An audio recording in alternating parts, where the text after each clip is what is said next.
Welcome back, everybody, to the truth about addiction.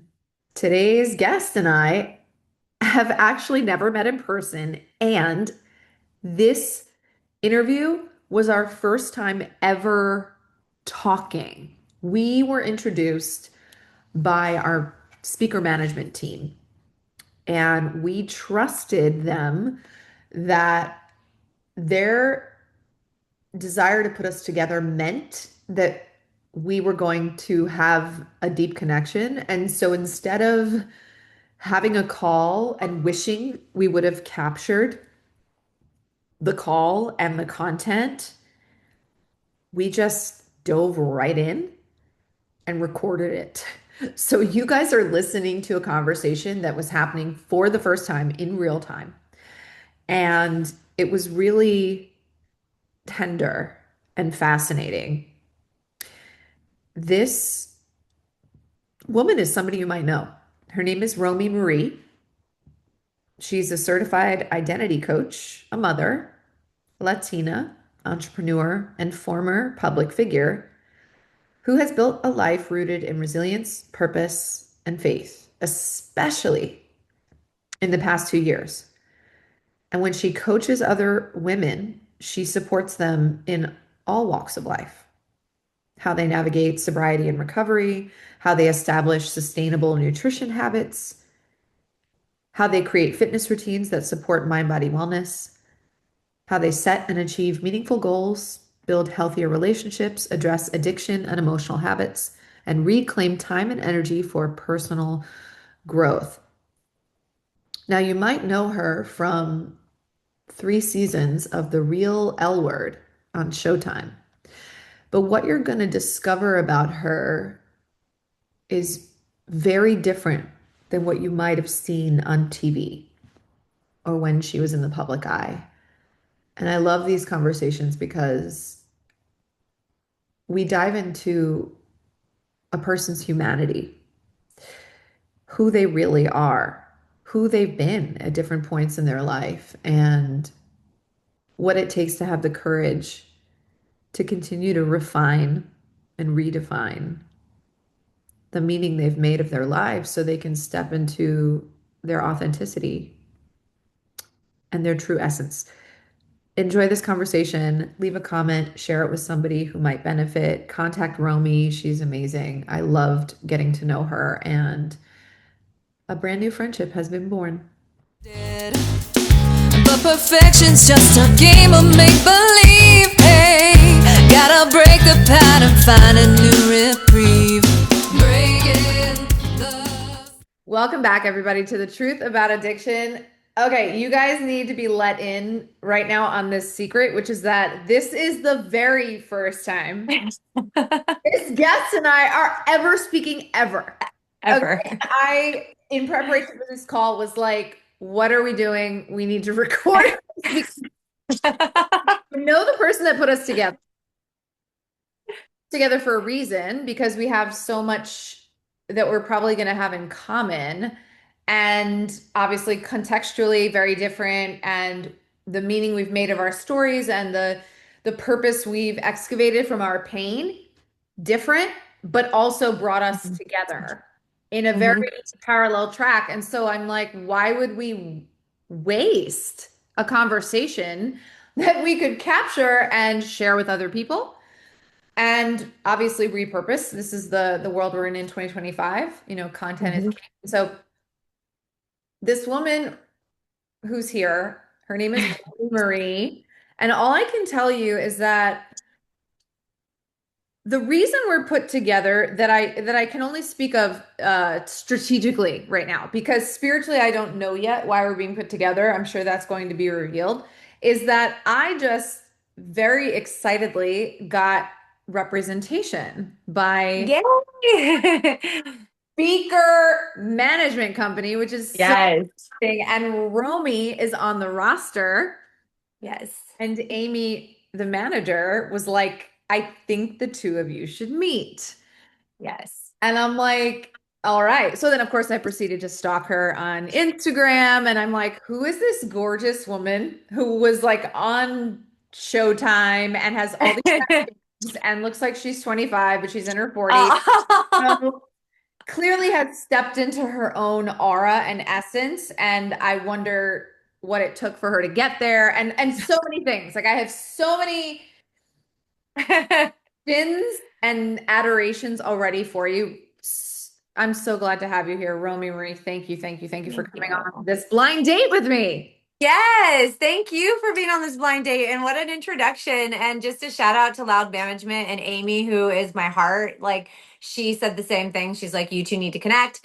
She's on with us. Like you guys need to chat. I went to your page as well. And I was like, oh yeah, 100%. Like this was a perfect match, right? So thank you for having me. Thanks for saying that I look 25. God bless you. I'm But totally here. also, no, but also thank you for saying you were curious about, what got me here, because I think that was the biggest part of it is like that journey to where I am now. It has been, as most of us, right? Yep, It's been a long one. it's been a long one. Yeah. Well, yeah, I mean, and you don't command that kind of energy unless you've earned it.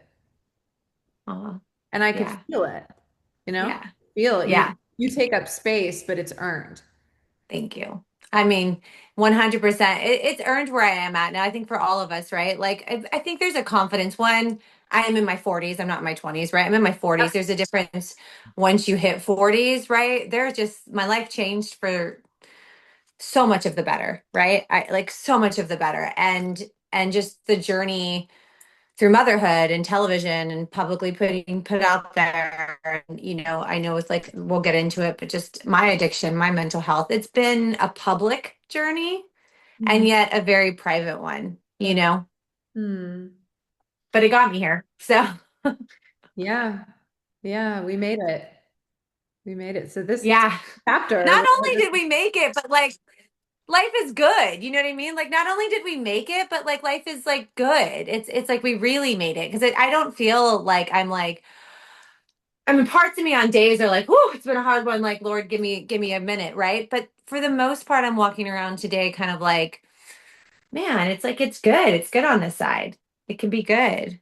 yes, I love that you made a distinction because I on Mondays, this has been a pretty recent thing, but I go to a rehab and I facilitate a 90-minute workshop. Now, this is not work I ever thought I would be doing, but it Hmm. is now. And so I have this background in physical therapy. So I take the clients through a workout, which is really interesting because they're in early recovery. So their energy, their vibration is very low, right? They're still Yeah. coming to and if they're present, not always, but a lot of the time, they still have an aura of shame. And so it's Hmm. heavy. So I work them out to kind of shake down the energy and shift their nervous system. And then we stretch Yeah. and meditate. And we get into this heart-centered conversation. And I talk about the book I wrote and why I wrote it and what does it mean to live inside of a spiritual framework that's trauma informed. And it definitely doesn't just mean abstinence. And that there are people who just coast.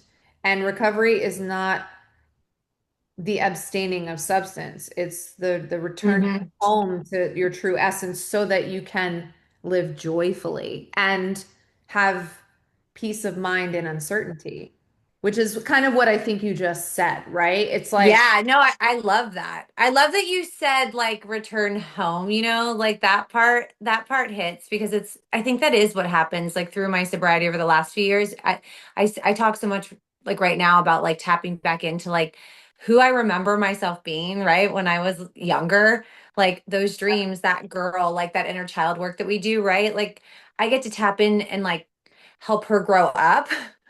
mm, And that's been really awesome. And that's where it's like a return home, right? And that's been because of just the removal of alcohol, right? That allows me to like go there. But it is so much more than just not drinking. yep. It's so much more of a journey that happens, right? It's just removing, for me, it was removing what was blocking everything, right? What was like blocking my life. Hmm.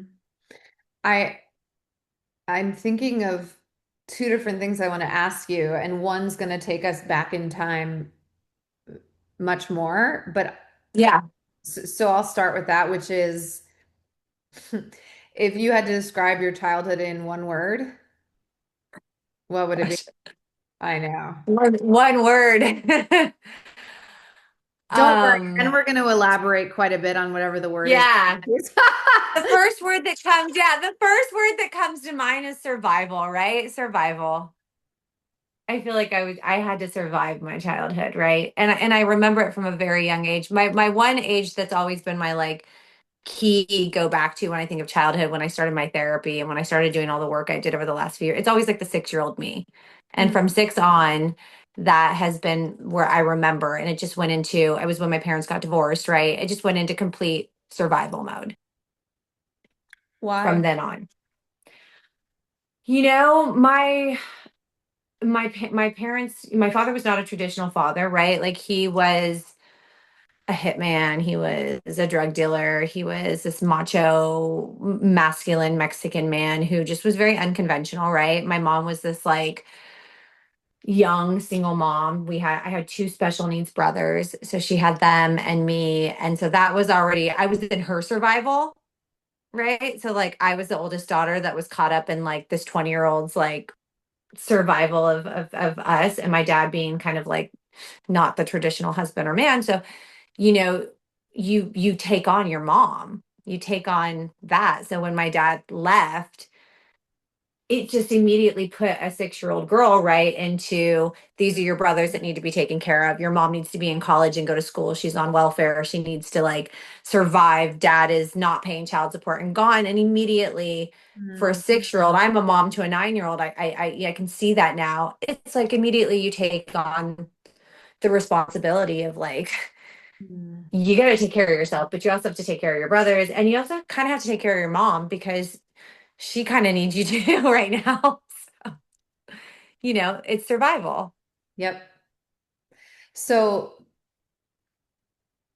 tell me how that played out for you, right? Because I have such a similar situation, not the hitman part. I mean, Mm. my dad in his own right was the family drug dealer, but it was, Yeah, you're under the veil of it's prescription, even though it's not prescribed to you or your sister or your mother or me. Like, so it's white collar crime, right? It's not, right. right? So I think part of that was like so confusing for a long time. Like, Sure. this isn't that, so it's normal, right? And everyone's co-signing this, so it's normal, right?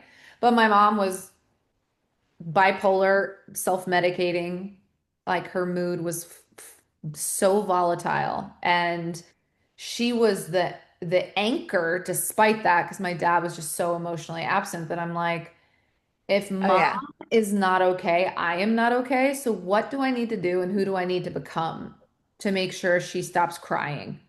Yeah. So this feeling of hypervigilance was so deeply ingrained, and I have so many stories way before overdosing on cocaine and then the stories that played out after that of how that hypervigilance, that perfectionism for me, because that was my survival skill was Mhm. perfectionism, played out. Can you Mm. take me into a story of your life where you look back now and you didn't know it at the time, but you look back now and you're like, oh my God, that was me completely in survival mode, which is what I learned as a girl to keep me safe. And I can see in hindsight now how destructive it actually was. Yeah, what's interesting is that like first of all, like a few things. Like I think everybody came from a pretty can I cuss on here? Oh, yeah. Okay.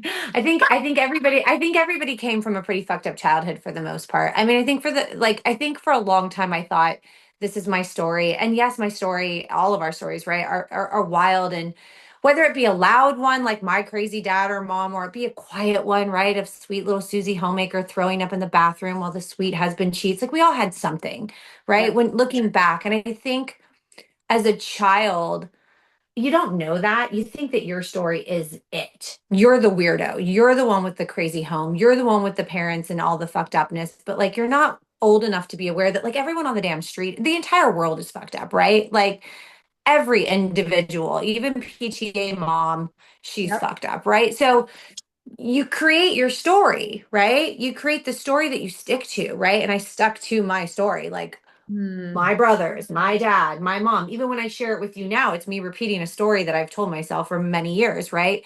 And so Hmm. that story then becomes the identity, right? Because this is Yep. your identity now, like poor me. And I didn't go into like, let me take care of my mom because I went in to let me take care of my dad, Mm, right? Which then led to a lot of the issues when it comes to my sexuality is that I went to how do I nurture him, right? He needs me. He needs to be loved. He needs to be unconditionally loved. My mom was very strong, independent, gonna figure it out. I don't fucking need you. I can handle this. I can go to school. I can get welfare. I'm gonna raise my kid. Like she was hyper independent, mm, right? Where dad was he needed the love, right? And so that's what I took to. That's where I went. So the survival part of like me looking back, I think was more of me than trying to get attention at a mm, very young age because everybody was so occupied by my special needs brothers who needed attention. My mom was very busy trying to make sure she could like get her life together and be a mom and my mm, dad needed me, right? So somewhere in that mix instead of like real survival, which this would I guess be that, I went into it started to happen slowly, right? At like 11, 12, where I went into like somebody just fucking pay attention to me. mm, And then I found out if I was sick, mm. I would get my attention, right? And that's where a lot of my mental health stuff came from. Oh my God, say more about that. Yeah, it was I think looking back on it now, like it's how do you admit that, right? How do you admit like was I really sick, you know? Mm, Was I really maybe? I don't know. I don't know. I'm still figuring that out. But I think some of the truth I have found out is that like I wanted people to care about me, right? I wanted so badly for a mom and dad, right, to come home and care about my homework or about my school or about my life. I wanted so badly for somebody in the home to be really engaged with like me as a little girl growing up, ask me a question. And because it didn't happen, I created like drama. hmm I created drama that then would create some reaction, right? And then, the story goes on to where my mother ended up marrying a really wealthy, successful producer. I felt like the Fresh Prince of Bel-Air. So I went from being on welfare, poor, to overnight, she married a woman, a masculine woman who identified more masculine, and we moved to Pasadena and we were in the Hollywood industry overnight, right? So I went from this like Wow. relationship with money, identity, this white rich world. I was this Mexican on welfare one moment, and now I'm on in a limo on the way to the Grammys, and these are my parents. And so, as all this was happening, because mom was surviving, mom had found her golden ticket. Do I blame her now? I'm a mom. No, I get it. You needed to do what you needed to do. You did it. You gave us 14 years of a life that was very cush, right? Right. Um, I get it. But in the midst of all of that, when I started to hit 13 or 12, that was when I started to get really depressed. I ended up going into a hospital for the first time Hmm. at 13. The depression, all of that started to kick in. And that's when, right before high school, I started to use alcohol as like my coping mechanism. And when I say like I started to need my parents were fighting, my brothers were sick, my mom was miserable. The whole experience, I'm sure for many of us, was I'm going to be sick now. Mm. Like I'm going to be mentally ill now, and you're all going to have to take care of me. Yep.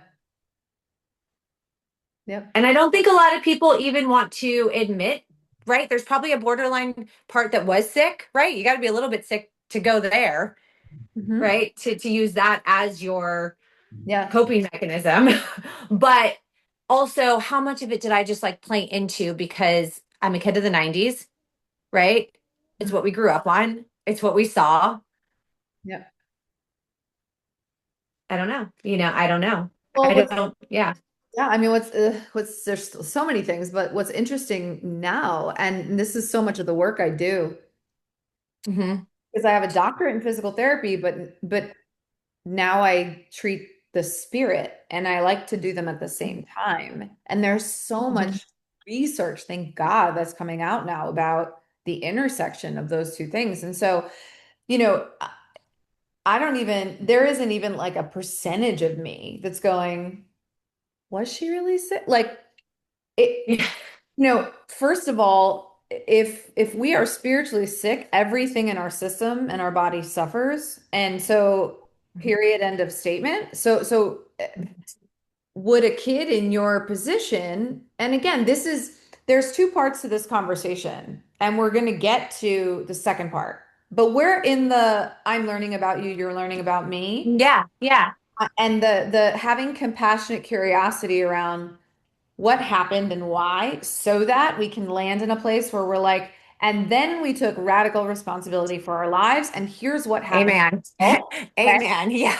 I say, right, Yes. I say all this not to belabor the Yeah. trauma part or to make us seem any more special or different than the person listening who's also had their fair share of trauma. But Yeah. if I'm imagining, young Romy, your heart would be broken in so many ways as you're trying to form an identity, and you're like, who am I if I become invisible unless I'm sick, unless I cry wolf, unless like if you don't exist to the people who are loving and caring for you and basically keeping you alive, then you have to figure something out. And that is a crisis. Call it whatever you fucking want. Call it made Yeah. up. Like, I don't know. To me, I'm like, yep, sounds about right. Like, you literally were such a crafty kid that you did Yeah. what you needed to do to I did. survive Yeah. in that dynamic, right? And Well, that's where you said survival. When you said what was your earliest memory of survival, you just said it. That was what it was, but I didn't know it then, right? right. It took me like us fast forwarding to now for me to actually admit things, comprehend things, and like look at myself and go like, okay, right? Like you did this, you brought this on, but why? Why did you bring it on? And how many people out there like a lot of what I'm going to share, or if we get into it in terms of sexuality, in terms of my mental health, in terms of my drinking, I'm going to be honest, it doesn't sit well with many. I never have sat well with many in terms of like I do call bullshit on a lot of my own stuff, right? And that sometimes can like piss people off. And sorry, my dog is like snoring next to me. That Oh, can that can make people feel like I'm not validating mental health, or I'm not validating sexuality, right? Or I'm not standing up for how serious it is. And that is not true at all. This is just, and I've said this even through the show, and I'm going to just say that here, this is my story. This is just my personal journey. And so for me to share, hey, maybe it was mental health, maybe it is mental health, or maybe it was a survival technique, right? That does not negate somebody who's is real. yep, So I just need to put that out there, because oftentimes when I speak, people are like, she doesn't understand how serious this is. I do. I'm yep, just saying for me, and maybe some people, you may get to a place where you go, how much of that was like, yep. made up in your head? Yeah, and it brings up a really interesting point, right? Which is this is, my book is a modern reinvention of the 12 steps, because Mhm. if I give you a visual, it's almost like the 12 step, if you take an accordion and you squish it together, they're all in there, but they're rigid and they were written a Mhm. long time ago by a bunch of white men, right? And so Mhm. as we stumble into that framework, the people who are exposed to them, a lot of people recoil, and they don't feel safe inside of it. And I was one of those, right? And so I'm taking that accordion and I'm pulling it apart and I'm saying, I think all of us can fit inside of this, actually, if we Mhm. just freshen Mhm. up the language. And I say that as an analogy because I think mental health is very, very similar. Like Mhm. autism, there is a giant spectrum. And so, yes, on one end of the spectrum is the very dire nature of acute schizophrenia, acute mania in bipolar disorder, and everything in between, right? Acute psychosis, narcissism, sociopathic behavior, and that stuff is like SOS, calling the troops. We need a team. We need integrative approach Right. to care, medication, some therapy, every right, whatever. And Yeah. and And then there's the smaller right, like where somebody like me is making shit up and I'm not well. Like there is, right. agree. And Such a so, level. right. And so, but then what's the definition of mental health, right? It gets to be really interesting because why do we need to, it's like labeling sexuality. Like, why do we need to fit inside of a framework? If I'm a young kid and I'm experiencing sort of an absence of my needs being met repetitively, and I'm like, oh my Mhm. God, I'm in this big scary world by myself.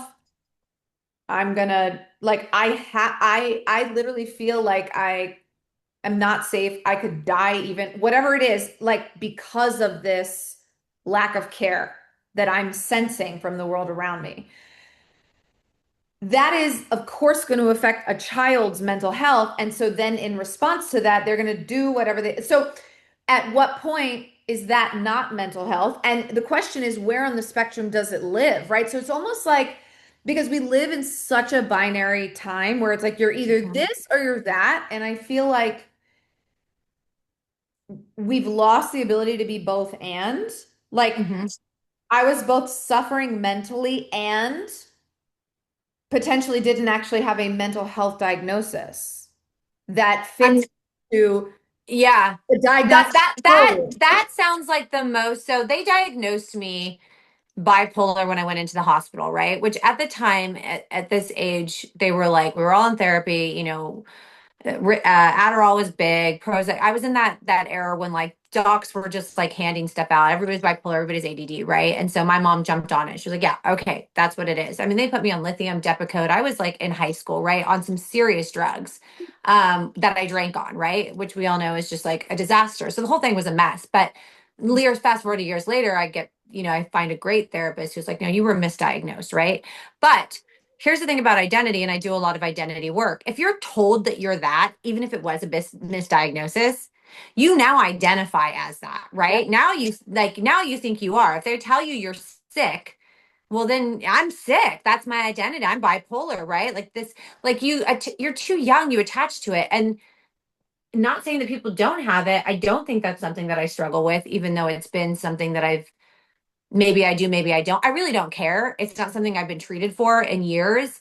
And I would say that I think more of me bought into it, right? And then I think once I started to play sick, and then once I started to believe sick, like I just got weirder and weirder down the sick hole, right? Like I just found my escape from a hard reality. I was a different kid, right? I've always been different. My brain is weird, right? Like I would just go to weird spaces and I would have a hard time being in reality. And I've dealt with my spiritual journey, like with my Christianity and my faith and God and Jesus since I was a little girl. I grew up in it. And so I've just always needed more, wanted more answers. I was one of those kids, right? Like I had to go down every rabbit hole as to our existence, right? And when I couldn't find it, I just wanted to kill myself. Like it was just like I just couldn't like go to school and just we're going to learn and we're going to join the team and we're all going to be the girls and we're going to like I just couldn't do it. I couldn't do it. Like I didn't care. I needed to know if God was watching us, was I going to heaven, right? Were aliens out there? Like does my family care? I just couldn't be. So as you know, like the brain is going insane, right? In terms of all these thoughts. Like I'm now in like can't sleep at night, right? And then I'm a kid of the 90s, like consuming all of these TV shows and movies, and I'm cutting up my magazines and making collages all over my brain was like, what is it that book like Brain on Fire, right? Like my mind was like on fire, right? I was just like, turn it off, like dude, turn it, like just go to class and like smile with the other girls and like be normal. Mm. And I couldn't. I just couldn't do it. I couldn't do it to save my life. So I was like, I'm fucking crazy, right? I'm fucking crazy. That's it. And then you say it enough. And I tell people, like, I'm a huge Joe Dispenza, like, fan, but like, you say it enough, you become it. Yes. I wasn't telling myself, like, you're normal. These are normal questions. Like, everyone has these thoughts. Like, it's okay to want attention. It's okay to need your parents' love. It's okay to be afraid. It's okay to be, I didn't have that around me. So Yep. I created this crazy identity, right? That then I became famous for on a level, right? Like it just became this, like, it went too far. Mhm. It went too far. So yeah, there's a level, like you said, on the spectrum of like how much of that is mental health, right? To be able to even get lost in this type of headspace, and how much of it wasn't, and what does it even matter at this point? Like, like the journey was my journey and I'm aware of it, but that's where, the addiction part came in, because I had to turn that shit off. I had to like check. I didn't know how to sit with myself for the most part. I did not know how to, like, it was too, whether it was real or not real, it was just too much, Yep. you know. Take me into the part of your story where the mental health component intersects with sexuality and how you identified. That's been, I'm so sorry, my dog is literally out. Um, that's been like the biggest. So for those of you, when you had said like been on Showtime, I was on Showtime's The Real L Word, right? It was one of the biggest like lesbian shows that had come out during the time that reality shows were just starting to kind of blow up, right? And so it was on Showtime, and it was done by Eileen Shaken, who did the L Word, which is like a huge series, and everyone knows the L Word, right? So they had created the Real L Word. I had come from being raised by two moms, right? So I grew up with my mom being married to this woman. We were in the industry. Everybody we had over at our house growing up was gay. Like it, I was at Pride at a very young age. It was just, I was thrown into a very open, liberal, gay home. We were also Christian, right? So, like, we also went to church every Sunday. We went to an accepting church. My faith is a huge part of my life to this day. I don't fit in any box here, right? So, this was my life. So, at a young age, sexually, I'm being raised watching two women. My dad is there, but not really there. He's not really raising me, right? I'm seeing him here and there, but he's gone. He's not there. So I'm watching a woman identify as a man, and she's the masculine energy in the home. And this is now my idea of relationship. I'm watching my mom. I'm going to, basically, yes, loves her, but use her, right? And so that type of nurturing or relationship that I'm supposed to like emulate or learn from is just a fucking disaster, right? Like it's just very confusing for a girl to try to like go, okay, these are my, it didn't feel real. It just felt like we were this setup, and Mhm. it was a transaction that went on for a very long time, right? And we kind of we were the package deal. We were the kids that came with her, right?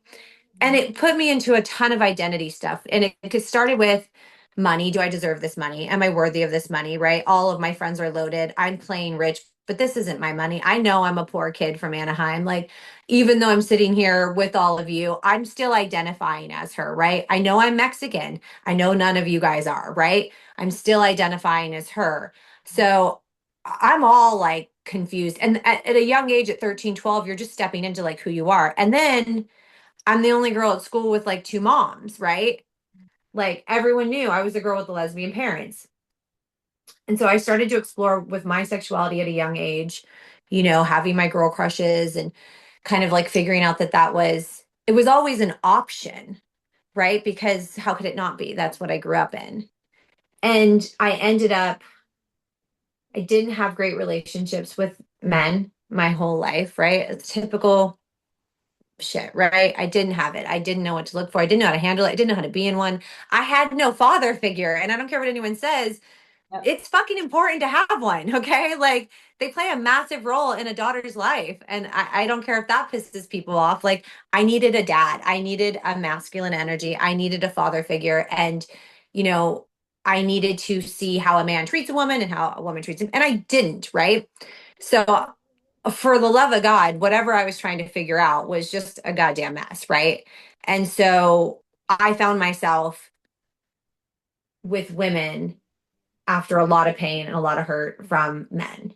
Mm. And I found myself, women were more attracted to me. They were softer with me. They came to me. I got a lot of attention, Mm. right? Like I got the attention that I just never got Yep. from men in the way that I wanted. I always got physical attention from men, right? But I never got like I was special. Yep. I was just like pretty, right? And I never got it from my family. So yeah, this comes back to, Mm. it's interesting even just sharing it like this, but it comes back to I think, okay, now I'm getting the attention I've always wanted. These people really like me. They really care about me. They really think I'm great. Yep. I'm going to stay here. This feels good, you know? And then I landed on a show about it. So that was now my identity. Now I'm Romy from the real L word, right? Now I'm gay. And Mm. I'm getting all the attention, more attention than I would have ever imagined, right? I'm on buses and I'm on TV and I'm traveling the world and doing for this particular reason. Now, Mm. was I famous? And I say famous like on D-list, like reality type, people knew my name. That's what I mean. Like, was that because I was showing me and people saw me and they got to love me for me? Fuck no. No. Right? It was the most Mm. transactional, Yeah. and I drank heavily during that time. Mm. Heavily. So much so that my first season, a lot of bad things happened, a lot of regrets happened, a lot of things happened while I was intoxicated with a camera on me. So now you've taken this girl, right, myself, that has like been numbing herself and makes good television, right? Now we're going to record you, you know, and blast this for the world to judge. Well, I'm blacked out. Mm. I mean, it does not get any worse than that. How old were you? I was in my 30s. I was 29 when I started season one. I was turned 30. I remember filming my 30th birthday. And for 30 for me, that seems like a baby, right? To me, turning 30 feels like a fucking baby. I look at her and I'm like, she did not know shit about shit, right? Not shit about shit. And I have been recovering and dealing with the fact, you know, I'm a mother now, that there is stuff out there in the world that like Mm. I can't, you know, it's different. People have a lot of demons and things that they go through and bad things that happen when they're using. It's different to have a camera crew literally follow you around and blast it forever on television. You can't hide from it and you can't defend yourself and it's edited. Yeah. You gotta, you know, you gotta figure shit out pretty fast once that gets out there. Mm. So then was this what came before rock bottom? Because I'm like imagining this storm of events, and so now you are still seeking attention like you did when you were 6 in whatever ways you could, but you're also anesthetizing all of your pain. You're confused about your identity. Take me into like face down pit of despair. I cannot fucking live like this anymore. Oh, it's hard to even like think about all of this stuff. I mean, after the first season, it was pretty like once they aired that stuff, it was traumatizing, right? Like my family had to see stuff, I had to see stuff. I couldn't. They send you the episode a week before it airs, so you get to see it edited before it goes on. So I remember receiving the tape and just being like, "Oh my fucking God. Like, oh my, like how is this even legal, right?" Yeah. Um and then they had asked me to come back for season two. At this point, this is now my identity. I've spent the year traveling. I'm doing the dinosaurs. I'm doing all the things. This is who I am. This is what they want. This is what has given me any kind of value in my life. I have no value at all. I don't think I'm smart. I don't think that I'm capable of anything. I still think I'm a poor Mexican girl that just got lucky somehow in this like Hollywood. Like, I don't know that I have any value. Right. So now my only value is, well, you're gay and they love you for being gay. Right. And you're kind of wild and they love you for being wild. So you need to be wild and you need to be gay. Okay. And there's your value in the world. And so I went to season 2. They brought me back as a main character. I never auditioned for the show. I ended up landing on it by, just being in the scene on season 1. I made a big enough of an impression through the season 1 that I ended up being in all the episodes, that they brought me back as a main character for the second season and then the third season. And so it was the second season I got sober on television. And the deal was, in order to keep me on the show through all the like getting ready for it, basically I had to be sober. So the storyline had to turn into my sobriety, right? So I ended up getting sober that second season, did not want to be drunk on television, right? Went through the journey of getting sober on television. And then I ended up doing all of the appearance, flying around the world, doing all the stuff sober, completely sober, right? So my entire experience, I was showing up to countries by myself, to a gay bar, to party for these people, completely sober, right? For like the next few years. And I'm grateful for that, right? I'm grateful that I can like remember this character building time in my life and that I was able to like handle, I think, what was happening in my life very different because I was sober, you know? And then I did really well. I did a jewelry line and people loved it. And people were responding to my sobriety journey and people were inspired by me. And I was starting to feel now this value in my sobriety. Right now, I'm known for the girl that got sober on the show. And all these girls are reaching out to me about their struggles and I'm like, oh, I have a purpose, right? Like, they can relate. I can help them. Like, this feels even better because this actually feels real, right? This actually feels in line with like who I am, as I'm somebody struggling who's getting sober. This is real life, right? And so that was amazing. You asked me about my sexuality. So come back to season 3, I had been kind of dating a guy on and off when cameras were off. Season 3 came. I came back and I said, okay, I'm seeing a guy. I don't know if I'm going to be right for the season 3. Of course, they were like, you're perfect for this, right? We want that. And so I think that's where the sexual kind of fluid part, they were like, we need that, so come on and let's like share this part. So I did, and I wasn't received well. That was a big part of my journey, but it did not go over well, right? People did not like that I was with a man. They did not think I was gay enough. They didn't want to see that. That was not what they were tuning in to see. And my whole attitude, like I said earlier, is I'm not here to show you what you want to see. Like, this is my journey and this is very real. And most of these lesbians that I know that are on here are sleeping with men and have issues with men, and no one's talking about it. So I am, but like, let's wake up. A lot of us here have a lot of issues with men. Not all of us, right? But a lot of us. And a lot of these women on here are also fucking dudes. So like, I'm now casted out because I'm the only one that's like Being honest about it. being honest about it. That like, hey, guess what? Mm. This might be a journey for me and a struggle for me, right? And I might not really know what the fuck I'm doing right now in terms of my sexuality. I don't know how I landed here. I don't know what's real or not real, even for myself. Am I gay? Am I not gay? Am I bi? Am I not bi? For me, it was just Mm. it has, where I've landed today is very different, and we'll tap on that. But like, I think that has been one of the biggest parts of my journey. I don't even like want to say story anymore because I'm like so over owning my story. I really am. But like, I think my journey was exploring what is real and not real. Like, and what is serving me because it serves the attention that I just never got. And When that pisses a lot of people off. yeah, when you Yeah.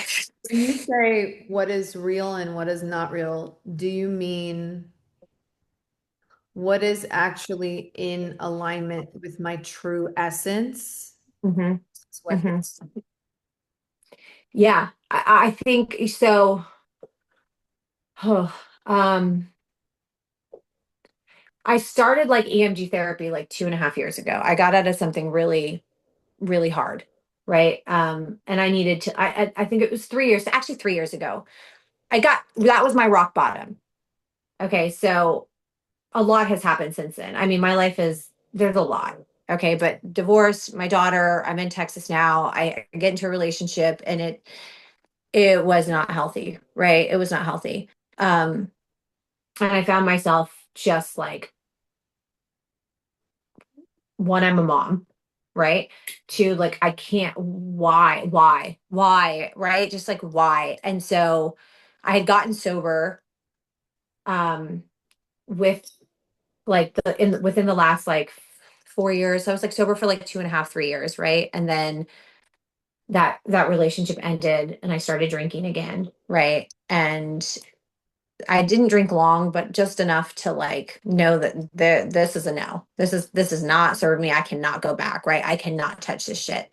Um, and I got into therapy. And once I got into therapy with a man Mm. who I didn't think I could really do the work with if it was a man. I've always had a female therapist, right? And I always thought that that was what I needed. It ended up, my father, by the way, passed away when I was in my 20s. Mm. So he died. It was a very hard death. And so when I talk about like being a little girl who wanted to take care of him and lost him, and then I get into my 20s and he dies on me, right? And then I'm just left here as this girl who's now gay and it's women, women, women. And this is like my, like, it just had been a very long journey of like not having the masculinity that I needed in my life, right? Any security around that. So finding this therapist was really healing on many levels. I got so safe in there and I got so ready to do the work. And once I did, there was a moment where we did some work and I came out of it and I mean, I've never even said this publicly. So I'm like, um, we did the work and he was just like, I, he was like, are you even like, are you even gay? If we had to sit here and like say this, like, are you even? And it's like hard. It's hard for me. Like I just haven't done any interviews like for a very long time about this stuff. So, um, I just like I was in a session and I like it came out of it and I was just like, I don't think that I am. And I don't know how to say that because I'm from the L word. Like and he was just like, I want you to say it. I want you to say it really loud. I want you to like own it. And like in this space, just like, Mm. and I did. And I think even saying it now, it's hard because it's such a part of my identity. Mm. Like it's such a huge part of my journey, my life. I mean, it's been my whole life. Like, it doesn't, can I have a relationship with a woman? Have I had many? Like, yeah, that's where I felt most safe, right? That is where I rested in. That's where I identified in for so long. So here I am in my 40s, just finally like Mm. being able to breathe. I'm sober right now for like, I think it's been 2 years again and done this work and been able to just kind of go, like, Mm. to say that out loud, and to admit that it took a long time and a lot of work Mm. to get to a place. And this isn't for everyone. And again, I say this because I think women feel like me saying that it means that bisexuality or fluids that doesn't exist. And that I'm like saying people have always had this reaction that I'm trying to say that like, gay women or bi women are just they have issues. So that's why they're this way, right? And I'm not saying that. I'm not saying that at all. I'm saying for me, Mm. just for me, I had issues. And therefore, sexuality found its way as a survival thing for me. Yep.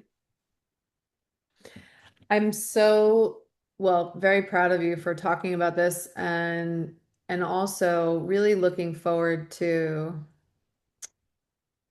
you being able to say all of that with zero feeling. I know. I've never said it like ever since going through it in therapy, Yeah, like in a public place. like you don't ever have to defend yourself. Yeah.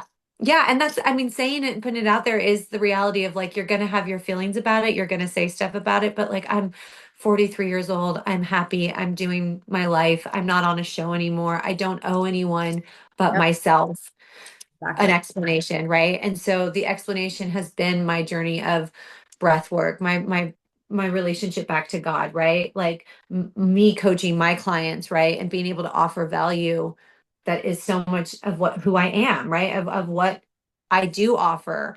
And it's not based on my sexuality, right? And it's not based on a TV. It's just me having space with humans, right? And time with people and like my faith and just being like present, like that takes a lot of work. It took me a lot of work. So I want to share something with you and then piggyback a question off of it, which is, Yeah. when I overdosed on cocaine, I knew one person who was sober, and so I called him because I was terrified, not because I was ready. Hmm. He Yeah. said the 12-step meeting, and I was like, no fucking way. And didn't go back for a year and a half. And then the guy I was dating found this prescription pill bottle that my dad was giving me and was definitely looking at me like he was gonna leave. And I'm like, Hmm. oh no, if he leaves, I'm nothing and I'm no one. And so got to call that guy again, right? And so I have this experience of this man taking me through the steps, and he was like the only person I believe, but I really wasn't ready or willing at all. And so wrapped around the coping mechanisms that kept me safe when I was young. So Hmm. I worked the steps as best I could without Hmm. a God, because I grew up Hmm. kind of the opposite. Like if you believe Hmm. in God, you're an absolute fool, and the only person you can Hmm. have is yourself. So I'm like, yeah, I have a drug problem, but like this God thing, you guys, it's for the fucking birds. Yeah. Then this man relapses, and he had 22 years sober from heroin addiction. And he was Oh. my friend before he was my sponsor. And then he killed himself. Oh my God. So my entry into recovery is like, you're the only person that makes this possible, and And you.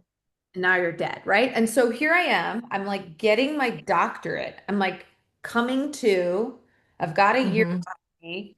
I don't want to die, but I know that this shit'll kill me if I touch it. Very fucking clear now that he's dead. And I don't feel safe inside the 12-step container. So like what do I do?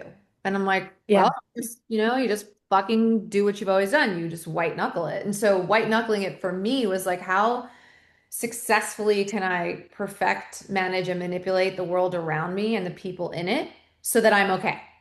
Yeah. And it worked really well until a marital crisis, Until it doesn't. 5 years Yeah. sober. And then I'm in a flying in fits of rage because my husband's pulling away from me and leaving on trips, leaving his ring, not having sex with me. I'm losing my mind, losing my mind. Hmm. And I end up couch surfing for many, many months until I get this lease and I'm in this apartment. And this is where like my actual spiritual rock bottom takes place because I didn't want to die, but I couldn't go on living the way I'd been living. I was like, Hmm. I got nothing now. I got nothing. Hmm. And this woman from a 12-step meeting said, why don't we do the steps on your marriage? And that was really interesting to me because I'm like, what do you mean? Right. So then we start to Hmm. repurpose the language. Instead of it being so focused on my addiction, it was like, Hmm. what if you're powerless over him, over the fact that you cheated on the front end of the relationship, that he hasn't forgiven you yet? You're powerless over whether he is cheating on you. You're asking him, he's saying no, but it feels like he's saying yes. You're powerless over the fact that you can't see your way forward, that your okayness is contingent on whether he's emotionally available to you or not, and everything else in between. And when Hmm. you try to exert power over him, your life becomes unmanageable in the following ways. And I could see the unmanageability was really clear. So then we start to go Yeah. steps like this, and we get to the ninth step, Now remember, I'm 5 years sober and I'm godless. Godless. So I'm spiritually bankrupt. I'm dying Yeah. inside. And she turns to me and she's like, I'm dreading having to make an amends again. I'm just thinking like, how many fucking times do I have to be sorry to this man for what I did? Hmm. She's like, no, no, no. I'm Hmm. wondering if you've ever made an amends to yourself. And I'm like, what? Like, Yep. what are you Yep. talking about? You know? And so the reason I bring this up is because for me, what that did in that moment, and I didn't realize for years that that was actually really trauma informed. The whole way she took me through it was trauma informed. And I needed that because I was so Yeah. Yeah. in with that part of me that had to be perfect. It was like we were the same human. So there was no Yeah. channel to God. There was no connection back home to my true essence, to my intuition. She was gone. And now I had this permission slip to go, wait, if I'm over here and this is really me, and the real me made 1,000 bad choices, Hmm. but is a really good person, then who the fuck is this over here? Yes. And Yes. and Yes. how do I stop believing everything she says? And how do I stop numbing her? Like, what is the way to get to Yeah. know why she's here, when she shows up, what she's trying to tell me, Hmm. and then redirect the course of Hmm. my life, my decision making, my thinking, so that this part of me is driving the bus. And that was when the breakthrough began to happen. So I had a way to clear my shame. And then I could hear the whisper of God. And every good thing, now I haven't always listened to the whisper, but in that healing period, there were so many tiny whispers and then slightly louder ones that turned my life in this new direction where I was like, oh, if I honor the call of this part of me, miracles start to happen. Yeah. This is who I am. These other parts are just parts of me. They're protecting me and they're there. I understand why they're there, but they don't have to keep running my fucking life into the ground. And so that was how I found the beginning of how I found my way back home to me and to the part of God that I believe lives inside of me and in all of us. And so I'm like thinking about your story and that, on the one hand, you grew up with God, but you were so not integrated with God, right? Because you were like chasing down this external love and validation. And Well, then you go on this show, you get sober, which by the way, how the fuck did you do that when you had so much externally validating you? Like, how did you even not anesthetize those parts of you that were like, that you grew up with, that were like, this is mhm. everything. I'm finally loved and revered. Like, yes, you had the support from the sidelines of, she's sober. We support her as long as she's gay, because that's only the Yeah. reason we really support her, right? Like there was a self-worth maybe that was coming in, but it was still from other people, but you were able to be sober. Now, obviously, you didn't stay the course, so there wasn't enough maybe of a spiritual framework or a closeness to God. Otherwise, you wouldn't have been like, I think I can drink again. But I'm just like, how on earth Yeah. have you reconciled and integrated your relationship with God I'm from the so glad that you're time you talking got about this. Yeah. sober to this time Yeah. to where you are today? Yeah. I mean, God, my relationship with God it's been a very long journey. I grew up with my grandmother who was like a nun. We had holy water. We would, Catholic, very Catholic. And then my mom married Tina, my stepmom, and she was from the South. And so we grew up in an Episcopal church, right? That was affirming, but we went to Sunday school. We read the Bible. We had Christian. I went to a private school where I was in religion, right? And so all the foundation was there, right? Like it had been presented to me.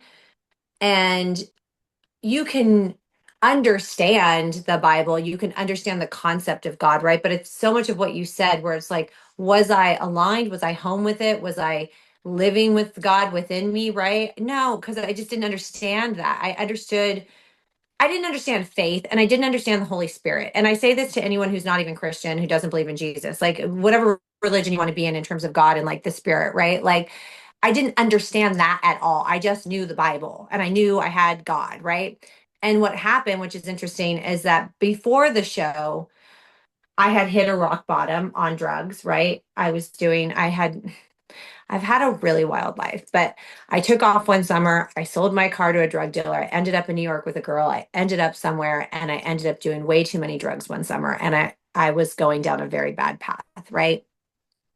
And I flew home and I found church Mm. and it saved my life, right? It saved my life. I got really involved. I started doing missionary work and I was like hosting churches and I was going to I was reborn in my 20s. Like I did the whole thing. And when I say I found God, like that time, I found God. Like you could have seen me speaking in tongues, kind of found God. Like I had gone real Christian because now I had found the identity around my faith. And now for the first time, I had found this value in me from God. And I had felt this like unconditional love that I didn't have from my father or my mother, which is why we have God, right? And now I'm reading and learning that there's this spiritualness in me and there's this God that loves me for exactly who I am, who forgives me, right? And that helped me forgive me. We need someone to tell us we're forgiven because we don't know how to forgive ourselves, right? We don't know how. And it's that shame and that dialogue of that beats us up and numbs us out as addicts, right? And so I think that's why God is such a huge part of like recovery. I needed someone big enough to forgive me, for me to forgive myself. And I found it through my faith, right? My Christian faith. So I had gone completely the opposite way that I had been in, right? It saved my life. And then I ended up on the show after that. But like that period Mm. never, like I could never not know that part of me that touched that relationship. It was now forever going to be a part of me. Whether I numbed it out and got drunk and was on the show and did all that, fine. But when I was not drunk and not entertaining and not acting, that was my core, right? Like that, what I already knew it existed. Whether I was shutting it out, ignoring it, fine. But faith has been a big part of my life. And when I told you I was a young girl questioning everything, it was a young girl because I needed answers, because I needed God. I just needed something. I needed something bigger than this world to give me peace. Because if I searched for it out in this world and the people around me, I was going to be disappointed every fucking day of my life. And I was. Everyone let me down, right?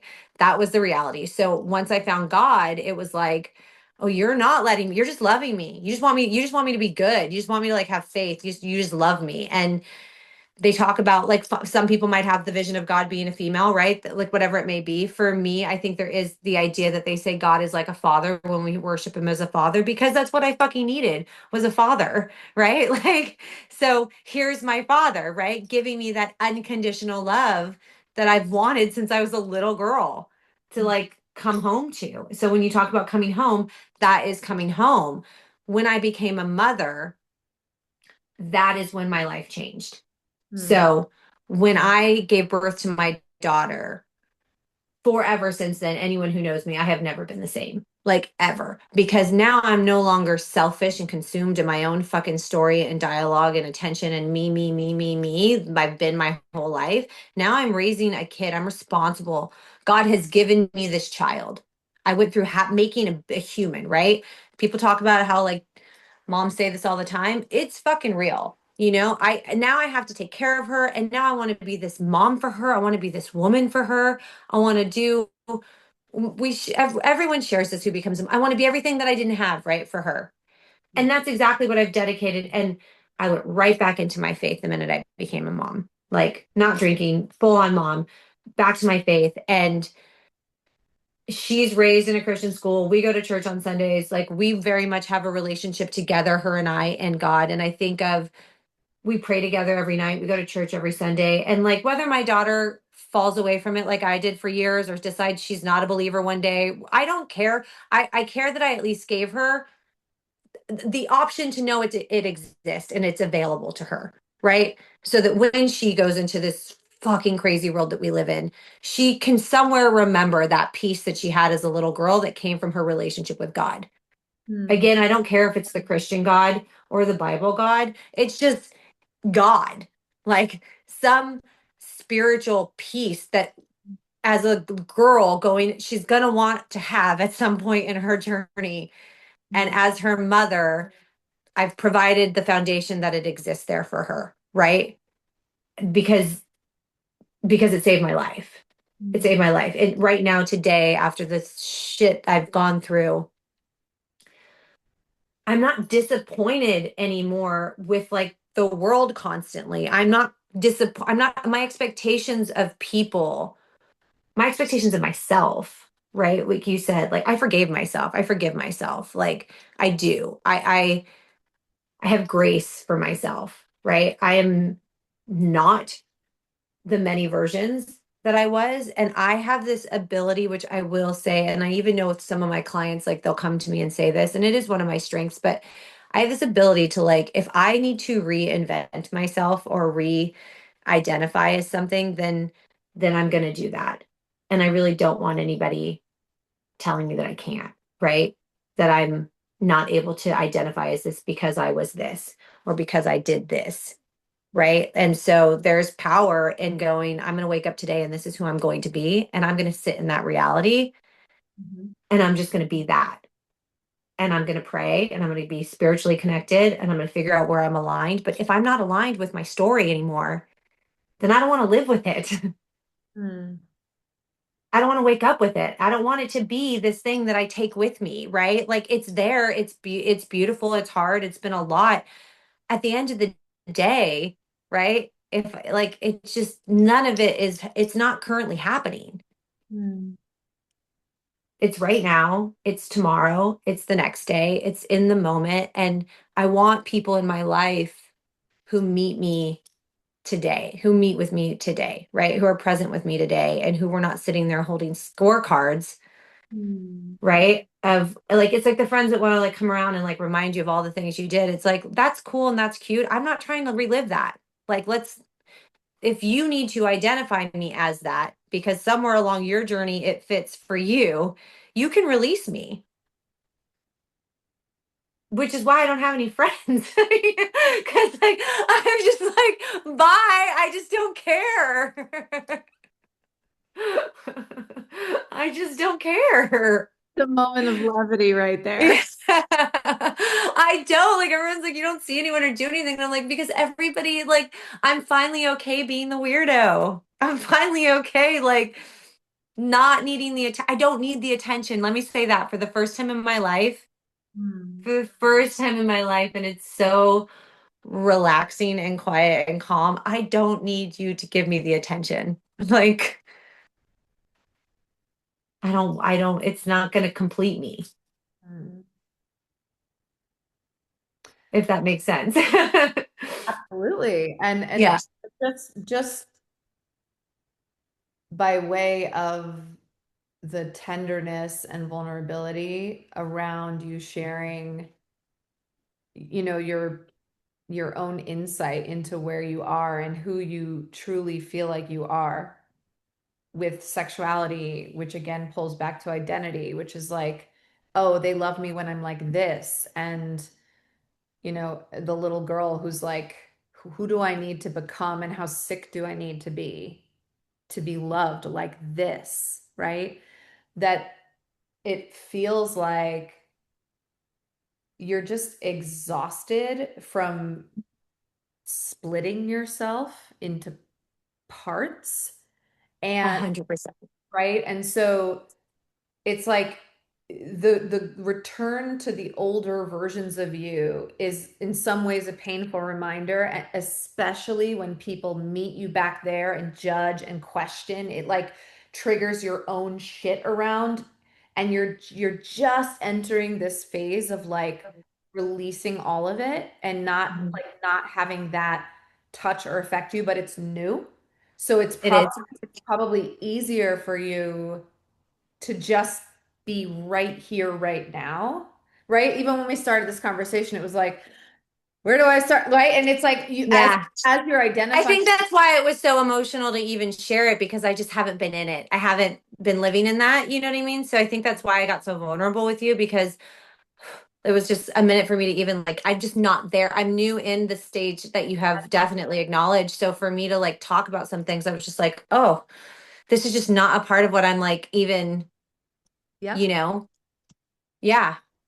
Yeah, I mean it's so beautiful and I love that we like got all the way to where we're at because, an hour for an entire lifetime is not long at all. And it's No. like where you started in the conversation, which was sort of like okay, but like this is my story, it's crazy, but everyone's got like there was a little bit of a resistance of like I know we need to do this because we don't know each other, but like, do we need to do this? And is it like, how long is this going to be relevant? Because that's not me anymore.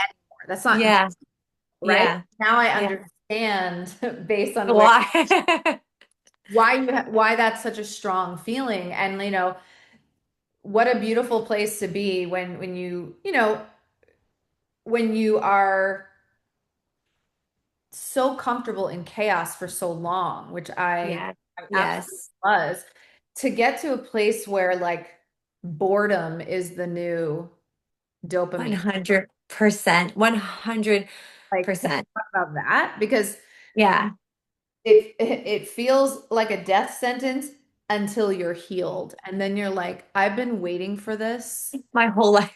this peace and contentment and It- bring little life of like, what am I going to make my kids for dinner? I've been waiting Seriously. for this my whole Yeah. fucking life. Right? Yeah. Yeah. I mean, you nailed it. Yes. And I think that like historically, I've done a lot of interviews, right? I've done a lot of podcasts. I've talked about my life, through the years. And normally I'm like, I can like get it. And I'm just like, I know the drill. I know what we're going to do. And like, I think there is a part of me that was like, I love Amy. I love what you do. And I love talking about this stuff because I am working with clients who struggle with this stuff. So opening up about my journey, right? I pray only helps like people understand me and helps them understand maybe parts of themselves, right? Because that's what I get when I listen to people on podcasts, right?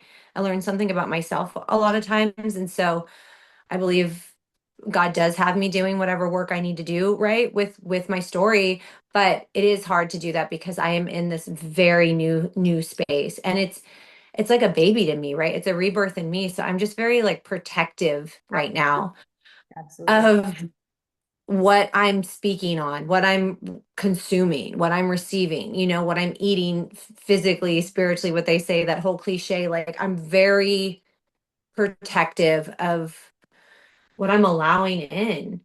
because this very boring yet very peaceful place, I have never been in my entire life. Mm.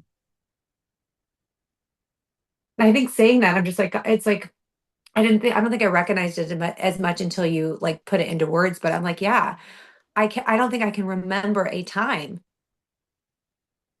ever Me neither. from 6 till 43 that I was ever able to just, and things aren't going great in my life. Things are good, but like I've got a lot of things that are hard right now. And it's the first time that my response and my reaction to it is just like,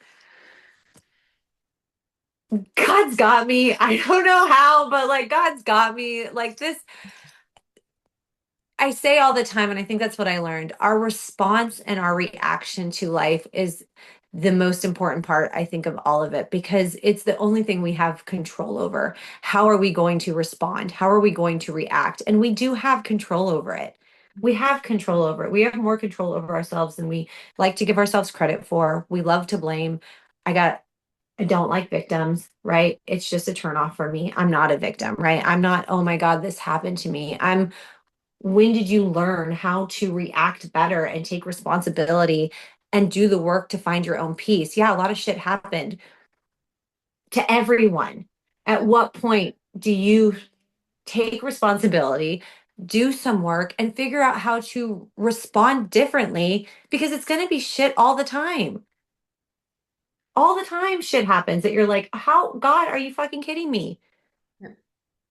But it can't spiral me, right? It can't shake me. And then it can't then cause me to be this high energy, OCD, respond, like all the things that we do, right? Like that person is a trauma response to just knowing how to like calm a nervous system because she's never been in like a calm environment, right? So I'm relearning how to create that for myself and for my daughter because like you, to me, chaos was love and home. Like that is where that was home, right? That meant passion. That meant you cared, Yep. right? So to relearn that no, you can actually just be super chill and not fight and argue the entire world and your entire life, and you're gonna be okay. Like, and Yeah. it slows the brain down, right? It slows the brain down. And so like for me with like my sobriety, like it's never been like I've never been someone who has struggled with like, I gotta have a drink, I gotta have a drink, I gotta have a drink. That's just never been my journey, right? Mine was always, I gotta shut out, I gotta numb out, I gotta just, I can't, or social anxiety, right? I gotta show up, I gotta entertain. And because I'm not being authentic to who I am, I'm just gonna drink through this process. Well, now because I am authentic to who I am, I'm not putting myself in situations where I need to like do the tap dance for anyone. There's no need for alcohol. Yeah. It doesn't serve a place in my life like at all, Yeah. because I'm not the monkey tap dancing for the world. I'm just like at home baking my damn cookies, obsessed with my boyfriend, like like wanting to see my kid come home. Like it's so my friends are just like, "Who are you?" And I'm like, "This is where I'm at. It makes me happy."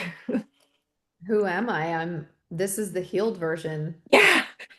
Yeah, 100%. Yeah. And so I'm excited, right? I'm excited to see what like this next like chapter of life, right? In the 40s, like this next seasons of life look like as I continue to work in this type of space, right? That's exciting Hmm. because I don't know what any of it looks like. I've never touched it, been around it. I don't know any of it, but it feels good.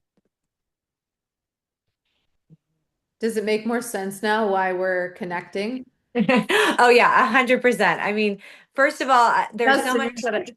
yeah, there's so much that I got out of this conversation. Thank you. There's so much that I know I haven't been able to tap my finger on in terms of even what's happening to me. And that's where I think like God works in crazy ways and brings people together, right? And conversations happen because this definitely, I will leave this conversation with kind of a better awareness about even where I'm at because I'm not talking to anyone. So like I'm not having conversations with anyone, but like, so like this really helped me. Like act and that's what I think coaching and therapy and sessions do, right? Is you talk and by the end of it, you've figured out where you're at because somebody powerful like yourself has held the space for it. Exactly. Exactly. Yeah. So thank you. Yeah. Yeah. I mean, I always feel like I have monthly events in LA and people often cry at Yeah. it. And I don't go in thinking that, but when it happens, I love it so much, right? Just because whatever level of vulnerability that a person taps into for that to Yeah. happen is such an important, necessary, long overdue, usually release. Mine's definitely long overdue right now. So, yeah. So it makes me so happy that we got to the point where you were having your own realization of like, wow, like this is literally where I'm at, and I feel brave enough to say it. Yeah. I don't Yeah. No, that care about what, and by the way, like there isn't going to be like I don't know who am I to say if there's backlash or not, but it's I talk about everything with everyone and I don't yeah. judge any of it. And my whole, like, one of the biggest drivers of having these conversations on anything whatsoever is back to what I said, is to be able to precisely have like this intellectual intercourse. Yeah. Yeah. Can we go back and forth with each other, have a wide range of experiences and opinions and just listen and learn and keep our hearts open and hold space for each other? Like we're missing the ability to do that. And it's so dangerous to I think our, it's so apparent too that we are missing that, right? I think like right now more than ever to slow down and share these types of like connections, right? With a stranger I've never met where we can connect and like learn something about ourselves or like get vulnerable with somebody. Like yep, there was a lot of beauty, I think, once upon a time, right? That we're all like seeking to have that again. Because, right, we can go on, that's a whole nother thing about like the world that we live in today and social media and all the things, but like we do miss that type of like safety, right? Where it's where I think coaching, like what I do and like what you do, comes into being something really beautiful, right? Like I'll get on a call with a stranger that I've never met from across the world. We'll do an hour session and we start to become a part of each other's lives, right? They start to let me in to yep. these parts of themselves. And I just think it's so beautiful. Right. And then I watch them Mm. through conversation, right? Through like those conversations start to change their life. And like I had a client like say to me, like, I think a week ago, she was doing something. She's like, oh, you helped me get here. And I was like, no, like you got yourself there. You showed up for the call, you booked the Yep. call, you got real in the call. Like you did all that, Yep. right? To be vulnerable and show up for people and to like show up for these spaces. We do that for ourselves, right? So like me getting what I got out of this, like you held a space for it, but I also like allowed myself to go there with you, right? And so I think a lot of times we're all so afraid to like, we just put on our act. Like I could have gone on here and just been like, yeah, I'm crazy Romy from now or like let's go down my wild path, but like it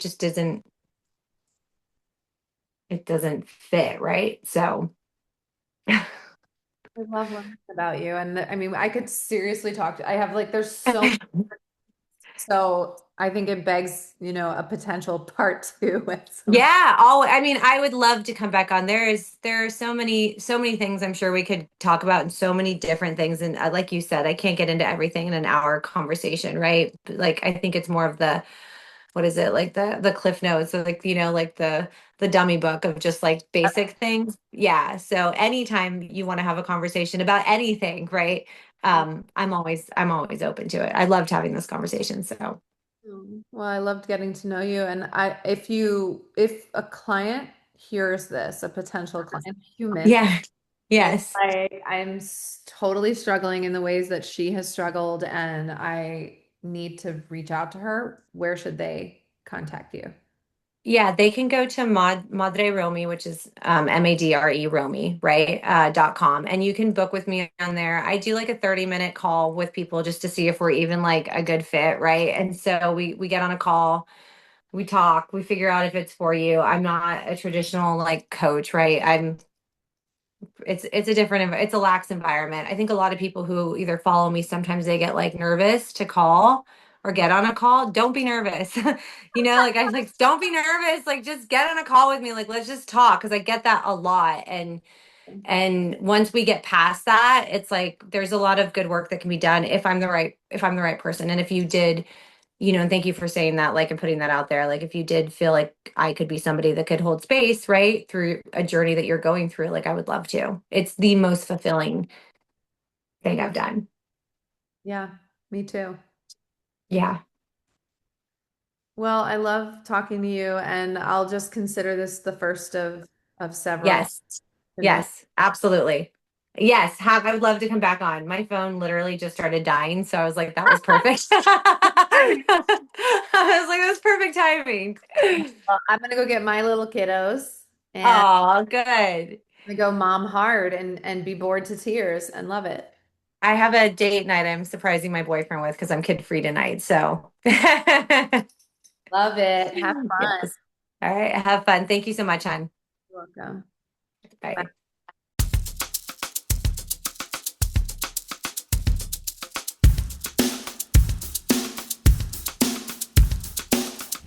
Waking up, I hear the desperation call. I turn my back and hit my head against the wall. I need a crucifix to take me to my knees. Whipping my mistakes to jump over the grief. Breaking the circuit, making it worth it. Oh, sick and tired of the voice inside my head. Never good enough, it's leaving me for dead.